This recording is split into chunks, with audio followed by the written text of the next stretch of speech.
Ilang mga labi ng tao ang nakasako at nakaplastik ngayon sa Barangka Municipal Cemetery sa Marikina City matapos itong hukayin. Kaya naman nagsampa ng kaso ang Marikina LGU laban sa mga tauhan ng sementeryo. Yan ang ulat ni Patrick De Jesus. Dadalawin sana ni Jasmine ngayong bisperas ng undas ang puntod ng kanyang yumaong 19 anyos na anak na nakalibing sa Barangka Municipal Cemetery sa Marikina City. Pero nang kanyang datnan, wala na roon ang nicho at tinanggal ang lapida. Iba na po yung nakalagay dyan. At ang dinatnan nyo ngayong araw, Ito, nandito na yung ano niya. Ilapida. ito. Tinanggal na.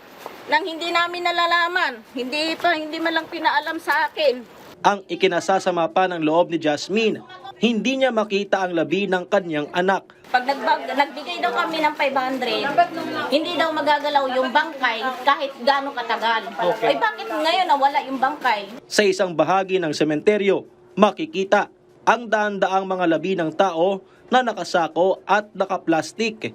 Tumangging humarap sa kamera ang mga tauhan ng sementeryo. Pero isa sa paliwanag nila, alinsunod sa ordinansa kaugnay sa 5 taon na rental period ang paghuhukay sa mga labi. Buwelta ng Marikina LGU, may moratorium ang ordinansa dahil ipapaayos ang sementeryo. Wala rin daw kaukulang permit mula sa City Health Office ang pamunuan ng sementeryo para maghukay ng mga labi. Kaya't sinampahan ng kasong paglabag sa Sanitation Code at grave neglect of duty ang mga tauhan ng Barangka Cemetery. Hinahanap ko kanina yung mga permits na sinasabi nila na kailangan sa exhumation pero wala silang naipakitang permit. Ako hanggang ngayon galit talaga. Mali, kawalang galang sa labi ng ating mga namatay. Sinibak na rin ang ilang tauhan ng sementeryo. Merong ilang individual, pribado, kasabwat ang yung cemetery administrator na nag-e-exhume, naghuhukay sila ng mga labi ng patay at yung nicho pinagbebenta, pinagbibili nila doon sa mga interesado na magkaroon ng magandang pwesto.